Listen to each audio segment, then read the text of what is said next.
Eh bien, nous voilà. Donc, je suis très très heureuse de vous retrouver. Ça fait longtemps que je suis pas venue par ici, et j'ai la joie et l'honneur aujourd'hui de vous présenter une femme qui est rentrée dans ma vie, il y a pas longtemps. Euh, et je vais pas dire grand-chose de toi, Delphine, mais je vais te laisser te présenter. Donc, Delphine, c'est à toi. Je t'offre le micro. D'abord, merci Valérie pour cette invitation sur ta chaîne. Alors, je suis donc Delphine, j'ai 55 ans et je suis en reconversion professionnelle depuis maintenant presque 3 ans. J'ai quitté l'éducation nationale, j'étais prof des écoles, j'ai été longtemps directrice d'école aussi et je me suis tournée à la fois vers la médiation équine et vers la théorie polyvagale. Donc, ils sont deux outils qui finalement s'articulent très bien parce que les poneys et chevaux ont un certain pouvoir pour nous ramener à l'instant présent et nous ramener dans notre corps, ce qui est finalement la base de Est-ce de que toute évolution, je voudrais dire. Est-ce que tu peux nous en dire un tout petit peu plus sans t'étaler, mais qu'est-ce que c'est que on en entend souvent parler de cette médiation équine, ça consiste en quoi? Alors, dans la médiation équine pure, c'est vraiment à destination d'un public en situation de handicap, que ce soit des enfants, des ados, des adultes. Donc là, quand j'interviens, j'ai des enfants, par exemple, et des ados qui viennent d'un IME. J'ai aussi des adultes qui viennent alors ils sont pas à la masse, eux, mais ils sont en foyer, en fait, et qui viennent donc prendre du contact avec l'animal. On est en pleine nature, donc il y a le côté pleine nature, le côté prendre soin de l'animal, avoir une petite activité avec l'animal. C'est vraiment pas de l'équitation adaptée, hein. On est vraiment dans le lien à l'animal. Et puis pour les enfants, il y a le côté frustration. Hmm. Qu'est-ce que je fais quand le poney, parce que les poneys ils sont chouettes, ils en font qu'à leur tête. Donc il y a ce côté, la frustration. Et donc ça c'est la partie médiation, mais j'ai aussi une corde plus ce qu'on appelle facilitation équine, où là j'accompagne des personnes comme toi et moi en fait, hein, qui viennent vraiment faire un retour sur elles-mêmes. Et ce temps passé avec le poney ou le cheval, c'est vraiment un moment de retour à soi. Alors pareil, comme tu es en pleine nature, tu as ce côté comme c'est comme un petit cocon finalement que je mets à disposition. Et, euh, et le poney ou le cheval va venir permettre à la personne de se révéler à elle-même. Ok. J'aime pas beaucoup l'idée de cheval miroir parce qu'on a l'impression que le cheval fait miroir de nos émotions. Alors, il ressent nos émotions, c'est vrai, mais je le prends pas en tant que miroir. Je préfère dire il permet ce retour à soi, il permet une révélation de nous à nous-mêmes, en fait. Ah, c'est Le magnifique, cheval perçoit vraiment ton état interne. tellement, tellement. Hmm. Ça me rappelle des souvenirs, tout ça. Merci. Et du coup, la rencontre, elle est facile hein, pour ceux qui me connaissent un tout petit peu. En fait, il y a tous mes axes de travail aussi. Donc moi, pareil, enseignante comme toi, 28 ans dans l'éducation nationale en primaire, 10 ans en Ulysse, avec des enfants en situation de handicap, donc enseignante SP. Donc là, on se rejoint déjà, ancienne cavalière. Donc là, on se rejoint aussi. Moi, c'est le yoga qui m'a emmené à faire ce retour à moi. Euh, et pareil que toi, formée à la théorie polyvagale, donc l'autorégulation de notre système nerveux, parce que c'est vrai qu'avec le cheval, comme tu disais, comme avec un être humain, il y a de la co-régulation, c'est-à-dire qu'on se régule dans l'autre. Donc voilà comment on s'est rencontrés. C'est à travers cette porte de la théorie polyvagale en formation que l'on s'est rencontrés. Et la deuxième question que je voulais te poser, c'est qu'est-ce qui fait qu'aujourd'hui, on se voit une fois par semaine et on travaille ensemble, en visio, je précise. Hein. Idiot, oui. Oui, j'ai pas dit que j'étais dans le sud de la France aussi, mais moi je suis au nord-ouest de Montpellier, à 45 kilomètres à peu près au nord-ouest de Montpellier. Alors, ce qui fait notre collaboration aujourd'hui, parce qu'en fait, on est vraiment en train de créer quelque chose toutes les deux, c'est l'opportunité qui s'est présentée en fait à nous de prendre un stand et de proposer un atelier au congrès Innovation en éducation à Nîmes, qui aura lieu les 20, à chaque fois, je sais pas si c'est 21 et 22 février, mais je crois que c'est ça, ou 20 et 21, bref, voilà. Et, Et en fait, je t'ai contacté parce que j'ai vu passer euh, enfin, en fait, j'avais envoyé un mail à, comment il s'appelle, Ludovic Leroux. Perron. Ah, Non, Julien Perron, pardon. Julien Perron, voilà. Enfin, c'était pas lui en direct, mais sa structure, en fait, pour leur demander s'ils étaient intéressés par justement des ateliers pour les enseignants sur en particulier la régulation du système nerveux. Et il m'avait envoyé une réponse en disant, mais nous avons un congrès à Nîmes, etc. Si vous voulez faire un atelier. Et moi, je me sentais pas du tout de le faire seule. Et c'est comme ça que je savais que tu travaillais aussi avec des enseignants. Et donc, j'ai pris contact avec toi pour te proposer une collaboration sur sur ce salon et qu'on crée un atelier ensemble. Voilà, c'est ce qu'on est en train de faire. Nous sommes en plein dedans, en plein préparatif. C'est ça. Et il est vrai que ce que je n'ai pas dit aussi, c'est que j'ai créé une formation du coup qui s'appelle pour une pédagogie de tête, cœur, corps que je vais donner dans les écoles et c'est à travers ce prisme-là que l'on s'est connecté. Et effectivement, donc on va avoir cet atelier qu'on est en train de construire. C'est vraiment euh, assez joyeux, hein, ce qu'on va faire vivre aux personnes. Ouais. Et en même temps, il y aura ce stand pendant les 2 jours. Donc, n'hésitez pas si vous êtes près de Nîmes ou que vous avez l'habitude. Moi, j'ai des copines qui viennent et qui suivent le congrès tous les 2 ans et qui font un petit peu ce tour de France avec le congrès. Donc, n'hésitez pas à venir nous voir sur le stand pour qu'on puisse échanger. Mais du coup, une personne qui va venir à notre atelier, qu'est-ce qu'elle va venir vivre chez nous? Voilà. Elle va vraiment vivre des expériences.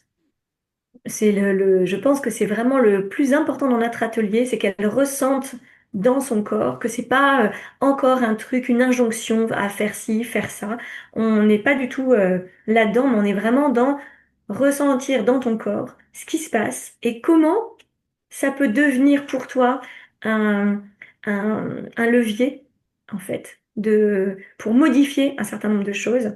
Mais on n'est pas ni dans parce que là, on arrive, tu sais, dans les vœux, enfin, pas les vœux de bonne année, mais les bonnes résolutions de nouvelle année. Et on Non. n'est pas du tout dans cette espèce de truc, euh, euh, voilà, les bonnes résolutions qu'on n'arrive pas à tenir la plupart du temps, mais on est dans une vraie, c'est une transformation profonde en fait.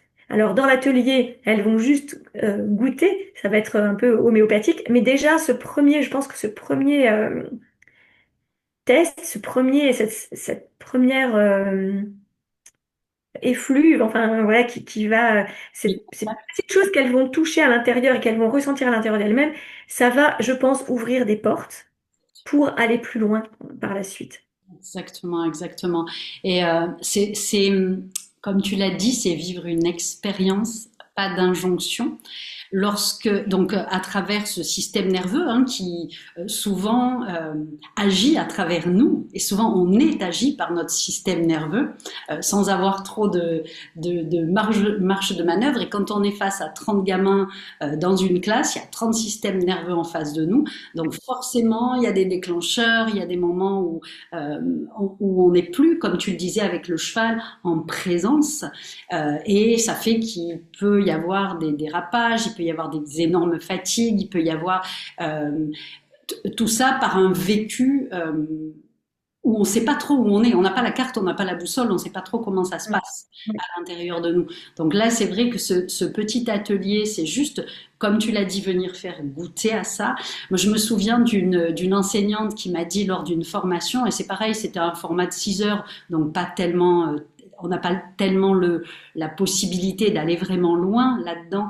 Et elle me dit, oh, en fait, ce que je comprends, c'est que j'enseigne avec tout ce qu'il y a à l'intérieur. Ben oui, en fait, c'est vraiment Oui, ça. J'enseigne oui. tout ce qu'il y a. Je l'adore cette phrase parce que elle est, c'est vraiment la prise de conscience en fait. Donc c'est ouais, c'est vraiment un, quelque chose comme tu l'as dit. Alors pas forcément l'atelier, mais quand on va plus loin, quelque chose qui vient nous transformer en profondeur. C'est exactement ce que tu as dit. Ouais, ouais, ouais. Et Et puis, je voudrais rajouter, pardon, non, non, je vas-y. voudrais rajouter aussi que moi, ce qui a été vraiment fondamental pour moi, et c'est une des choses qui a fait qu'une enseignante est venue suivre un accompagnement avec moi, c'est le côté déculpabilisant. le fait de se dire que je ne suis pas, en fait, mes états. C'est pas moi. Je suis dans un état particulier à un moment donné, mais c'est pas qui je suis. Et donc, toute cette culpabilité qu'on peut avoir en tant qu'enseignant quand la journée s'est mal passée et qu'on rentre chez nous et qu'on n'a plus la patience pour nos propres enfants, parce que ça, c'est quelque chose que j'entends beaucoup aussi de la part des enseignantes qui ont des enfants relatifs, enfin, qui sont encore à la maison, c'est de dire, ah, mais les pauvres, et surtout quand ils sont petits, Ouais. en fait, que elle supporte pas qu'ils se mettent à chahuter dans la voiture ou quand elle va les chercher à l'école. Elle supporte pas qu'il y ait du bruit à la maison. Il faut que tout roule. Il faut que tout soit comme sur des roulettes à la maison. Il faut que ce soit, on va dire, parfait. Parce elles ont plus le stock de patience, en fait. Et ça, c'est très culpabilisant. Et en fait, en allant justement chercher euh, eh ben, ce qu'on a à l'intérieur de nous et comment on peut transformer un peu tout ça, voir la situation différemment, en fait, comment on peut changer les choses. Changer notre regard change tellement de choses. Parce que Exact. ici, évidemment, on va pas changer les élèves, on va pas changer l'institution, on ne va pas changer voilà, le fait que on a tendance à dire dans l'enseignement, oui, bah, ils ont qu'à laisser leur sac à dos à la porte de la classe. Mais nous, est-ce qu'on laisse notre sac à dos à la porte de la classe? Et voilà, et c'est facile à dire en fait, mais c'est pas possible. Voilà, il y a des enfants qui vivent des situations extrêmement difficiles. Parfois, même si c'est pas des situations extrêmement difficiles, mais il y a quand même des choses qui font que, bah, voilà, ils arrivent avec leur bagage émotionnel eux aussi. Et ouais, vraiment, ça, c'est fondamental, je trouve. Et moi, j'ai une enseignante qui m'a dit que alors elle a des filles ados, jeunes adultes, hein, ados et jeunes adultes, et que c'est après l'accompagnement qu'on a eu ensemble, ces filles lui ont dit, oh, mais maman, enfin, en gros, qu'elle avait changé quelque chose, quoi. Et leurs relations ont changé. Donc c'était au départ un accompagnement plutôt axé sur l'école, le professionnel, mais qui a eu des répercussions dans sa vie, en fait, de tous les jours. C'est ça. Et ça, enfin, c'est tellement précieux. Tellement. Ce que tu viens de raconter, moi, je me vous revois jeune maman, où j'avais la sensation d'être une bonne enseignante, parce que j'ai toujours voulu être la bonne enseignante, hein, dans toutes les écoles où je suis passée. Donc, j'investissais énormément, mais j'investissais pas du bon endroit. C'est-à-dire que c'était vraiment dans une énergie qui me demandait beaucoup. J'arrivais à la maison, j'étais épuisée, et du coup, j'hurlais sur mes enfants au moins, en fait, j'attendais le grain de sable pour faire sortir cette énergie qui n'était pas sortie pendant la classe. Et du coup, je culpabilisais parce que je me voyais mauvaise mère. Donc, tu vois, Mm. bonne enseignante, mauvaise mère, c'est pas tenable à vivre ce truc-là. Alors que je n'avais juste pas compris que l'état duquel j'agissais n'était pas le bon, me prenait trop d'énergie. Enfin bref, toute cette boucle que l'on peut aller voir, toutes ces boucles que l'on peut aller voir dans les accompagnements quand on va voir plus profond. Et la phrase que je voulais rajouter, merci Ludovic Leroux, c'est que ce n'est pas magique, mais c'est physiologique. Tu peux nous en dire un peu plus là-dessus? Mais le fait que, en fait, on ne propose pas aux gens des outils, voilà, qui vont avoir ce petit côté baguette magique, comme on le voit pas mal hein, sur les réseaux sociaux.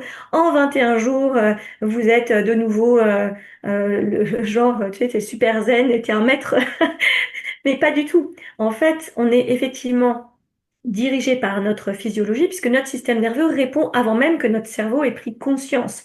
Donc ça passe grosso modo de 80% du corps vers le cerveau et 20% du cerveau vers le corps. Donc contrairement aux idées reçues, hein, on a tous l'impression qu'on est un cerveau sur pattes, là, que tout se passe dans notre tête, alors qu'en réalité ça vient du corps et qu'on n'est pas au bon endroit, effectivement. Et donc c'est seulement en agissant sur notre physiologie qu'on peut transformer les choses en profondeur. Encore faut-il, c'est vrai, avoir conscience de ce qui se passe. Donc c'est vraiment moi j'aime beaucoup ce que dit Deb Dana quand elle dit de s'observer avec curiosité et d'avoir toujours beaucoup de curiosité envers soi-même, d'avoir de la compassion aussi envers soi-même parce que nous faisons comme nous le pouvons avec ce que nous avons au moment, à l'instant T en fait et, et que c'est notre corps en fait qui décide. Donc quand les gens vous disent oui mais moi dans telle situation je ferais ci, je ferais ça, mais que nenni, on n'en sait rien. On n'en sait rien parce qu'en fait c'est le corps qui va décider. Donc et ça déculpabilise vachement aussi de se dire ben, en fait là j'ai réagi comme ça et parfois tu te dis bah, j'ai rien su dire, il s'est passé quelque chose, j'ai rien trouvé à dire, et puis c'est le soir ou le lendemain, tu dis, ah, mais j'aurais pu dire ci, j'aurais pu faire ça. Oui, sauf que mon système nerveux, il en a décidé autrement. Or ça, Et que c'est pas pour m'embêter, mais que c'est pour me protéger. Ça aussi, c'est hyper important. C'est que tout ce que fait notre système nerveux, parce que quelquefois, en plus, on va se... Mais que je suis nulle, pourquoi j'ai pas pensé à répondre, etc. Donc, en plus, on va rajouter une couche avec notre petit juge là qui va venir. Et donc, on perd notre confiance en nous, mais on perd aussi notre estime de nous-mêmes. Mais en fait, notre système nerveux, il a appris à faire ça pour nous protéger. Donc c'est ça aussi, ça remet vraiment les choses à leur juste place. Je trouve ça extrêmement libérateur. exactement. Je me souviens d'une cliente, bah, juste avant les vacances de Noël, là, qui m'a dit, en fait, un, c'est pas grave, c'est pas si grave. Et deux, en fait, j'ai l'impression de vivre mon quotidien comme un laboratoire. Et c'est pas dans le contrôle, mais au contraire, comme tu dis, dans l'observation. Et boum, je suis tombée. Eh ben oui, j'ai fait de mon mieux. Aujourd'hui, mon mieux, il était tout petit. Demain, il sera peut-être un peu plus grand. Et voilà. Et de vivre son quotidien comme un laboratoire, j'ai trouvé la phrase vraiment chouette parce que ça, du coup, la culpabilité n'a pas lieu. On dit souvent aux enfants, alors qu'est-ce qu'on le répète en tant qu'enseignant? L'erreur est importante, la place de l'erreur dans l'apprentissage, da, da, da. Mais en fait, nous-mêmes, en tant qu'adultes, on ne se l'autorise pas. Et là, le fait que le quotidien soit un laboratoire, bah oui, parfois je me plante, mais c'est pas grave, j'ai fait de mon mieux. Voilà. Et comme tu l'as dit, je crois que moi, c'est ce qui a vraiment changé dans mon propre parcours, c'est le fait de changer d'état, c'est de pouvoir changer de regard.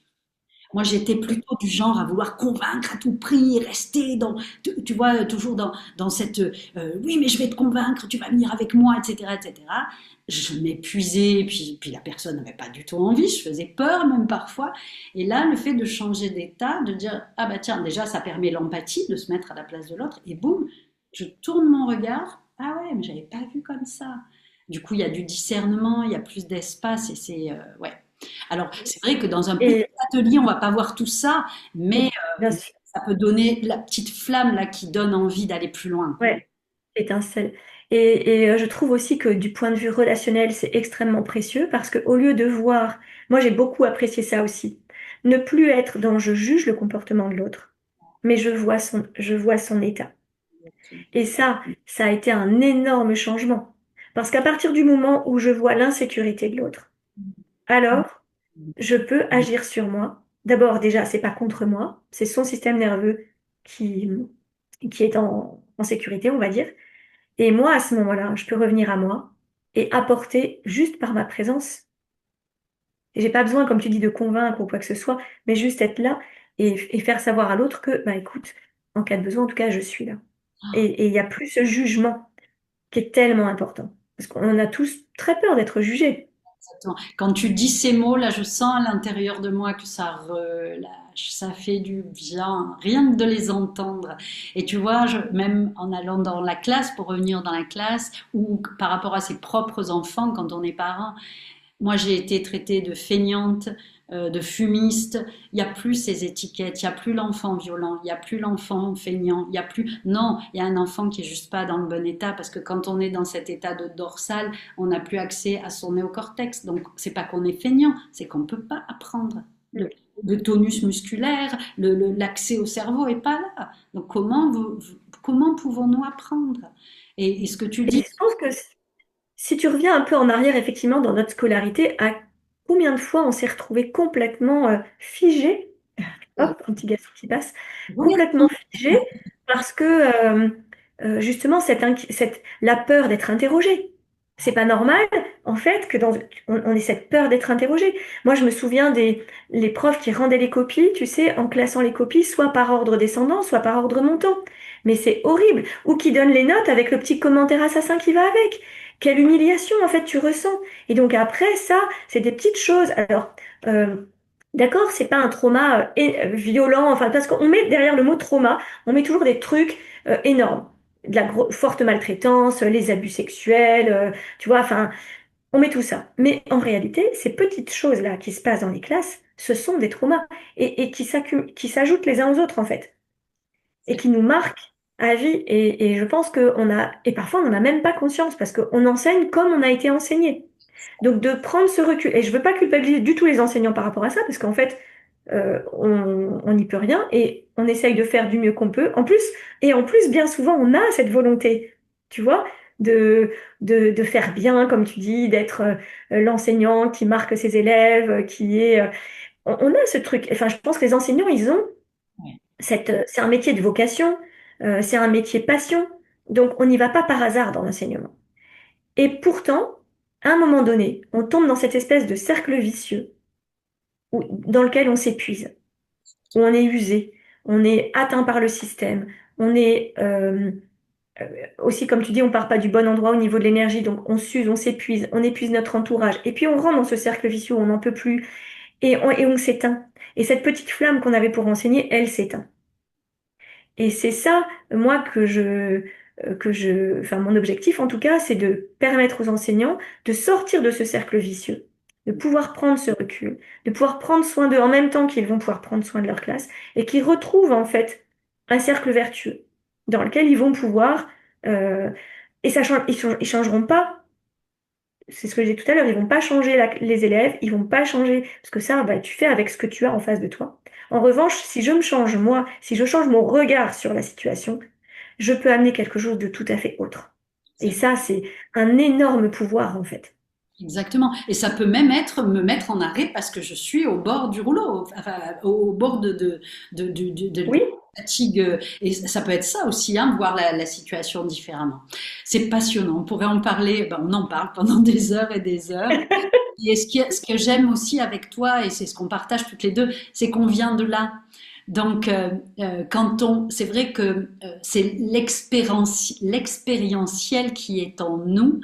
Euh, qui fait que, à travers ce qu'on a appris, toi, les chevaux et la théorie polybale, enfin, et le système nerveux, moi, le yoga et le système nerveux, le mouvement, je pourrais même dire, et le système nerveux, euh, ça part pas de livres que l'on a lus ou de je ne sais quoi, on parle du vécu et de nos expériences aussi à travers tout oui, ça. Donc, tout à c'est fait. vrai que j'adore travailler avec toi et avancer là-dedans. On va conclure du coup, Delphine. Si moi j'ai envie de travailler avec toi, j'ai envie d'être accompagnée par toi, où je peux te trouver, comment je fais? Alors, je suis très peu active sur les réseaux sociaux, même si j'ai un Facebook qui s'appelle Delphine Larue. Enfin, voilà, en tapant Delphine Larue, on me trouve. Il y a peut-être d'autres Delphine Larue, mais bon, en principe, on doit me trouver assez facilement. Et sinon, c'est mon mail. Tu veux que je le donne Je le ou tu mettrai le mettras dans dans la la barre de description? description. Ouais, Voilà. dans Ouais. la Le barre de plus simple, description. c'est quand même de me contacter par mail parce que Et ma question c'est, si on veut travailler avec toi et qu'on n'habite pas à côté de Montpellier, est-ce que c'est possible quand même ou pas? alors oui, c'est possible parce que pour tout ce qui est vraiment système nerveux, ça peut se faire en visio. Et ce que je prévois dans mes accompagnements pour les personnes qui ont envie de vraiment, parce que c'est la partie cheval qui aussi va, c'est ça un peu ma spécificité aussi, c'est j'organiserai des week-ends. Ok, super. Donc il y aura moyen de faire une première partie, il y a moyen d'être suivi, disons, vraiment sur le système nerveux. Et ensuite, sous forme de week-end, venir vivre les expériences avec les poneys, les chevaux, et ben, en groupe si, il y a suffisamment de personnes. Ça peut être seul aussi, parce que je fais aussi des accompagnements seuls, mais là, il faut être des accompagnements seuls où tu viens une fois par mois à peu près. Il faut être sur place, Il sinon vaut au mieux niveau être des dans le déplacements, rayon. Ouais. Ok. il faut être dans... Ouais, c'est ça. Et puis, euh, moi, je suis aussi pratiquante du yoga. C'est un très bon... ça s'articule très bien avec l'équitation au sens large, parce que pas que monter à cheval, mais aussi notre posture dans toute interaction avec le cheval, en fait, dans le travail à pied ou en liberté, etc. C'est très important. Et donc, le grand aussi, le rêve qu'on a toutes les deux, c'est de pouvoir organiser un séjour euh, dans lequel on pourrait avoir le côté expérience avec les poneys et les chevaux par rapport au système nerveux et allier ça avec le yoga et on pourrait vraiment avoir quelque chose d'hyper complet. Donc ça, c'est dans nos, c'est Et voilà, je dans dirais même les, mieux, on pourra. Pas on pourrait, on pourra. oui, Mais oui, d'autant que voilà, vraiment, il y a un lieu sur le Larzac, dans pas les très loin de chez moi, très beau et Ouais, ouais, qui pourraient nous accueillir. Donc, ça. Et moi, pour ma part, pareil, en visio. Donc le yoga se fait aussi en visio. Là, on a toute une petite troupe là de femmes extraordinaires qui sont déjà en route. Et les accompagnements en visio aussi. Enfin, je n'ai pas de cohorte, je ne lance pas de cohorte. C'est vraiment de l'individuel où il y a du coaching, de l'éducationnel, c'est-à-dire de la pédagogie, enfin oui, de l'éducationnel, c'est-à-dire des modules que l'on peut voir à son rythme, mais il y a surtout ce coaching très régulier pour utiliser son quotidien comme un laboratoire et pour aller de plus en plus loin. Ça dure 6 mois, des accompagnements qui durent 6 mois, avec 3 mois après derrière de consolidation, et puis le mouvement, etc., qui vient dedans, et les retraites, donc avec cette retraite sur laquelle on est en train de travailler avec cheval, équitation, cheval, yoga et ouais, voilà, tout ça. oui. Tout ça. Et les Et écoles. j'aime bien enfin, ce que tu as dit aussi que c'est éducationnel. Ouais, Nos accompagnements ont vraiment pour but que les personnes vivent cette transformation en étant guidées, accompagnées, mais qu'ensuite elles soient autonomes et qu'elles aient en fait toutes ces ressources. Parce qu'en fait, c'est pas un truc que tu fais, puis après c'est bon, je sais, et c'est fini, j'apprends plus. C'est très important aussi de se rendre compte que quand tu commences et c'est ça qui est passionnant aussi, c'est que quand tu commences à mettre le doigt là-dedans, c'est pour tout le reste de ta vie. Et ça, je trouve ça aussi hyper intéressant parce que moi qui aime, je suis une boulimique d'apprentissage, on va dire, et je trouve ça génial en fait de me dire que c'est cette découverte en tout cas du système nerveux et cette compréhension de mon propre système nerveux, c'est pas quelque chose que j'ai compris et maintenant c'est fini, c'est comme ça.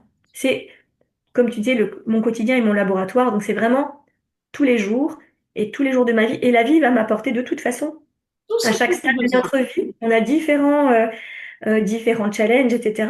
Et c'est pas parce que tu as, mettons, ça fait 20 ans, imaginons hein, que allez peut-être pas dans 20 ans, mais dans 10 ans euh, de pratique, qu'on dise, ben, en fait, ça y est, maintenant tu es arrivé. Non, dans 10 ans, j'aurai la vie m'apportera d'autres challenges, et donc mon système nerveux, ce sera toujours quelque chose, ce sera toujours un partenaire, en fait. Un allié. Naviguer. Ouais. Un allié. Bon, écoute, merci beaucoup, beaucoup, beaucoup, Delphine. Je voulais te dire merci aussi de m'avoir contacté et puis de pouvoir créer ce bout de chemin ensemble. C'est très, très agréable. Et puis, eh bien, écoute, sur les réseaux, par mail, etc., etc., on est là pour vous. Je te donne le Merci mot de beaucoup, la Valérie. fin. Tu as peut-être quelque chose à dire qu'on n'aurait pas Non, dit. je voulais te remercier aussi, voilà, de cette opportunité de petite discussion toutes les deux. Toujours super agréable. Exactement. Merci beaucoup et à bientôt. À bientôt.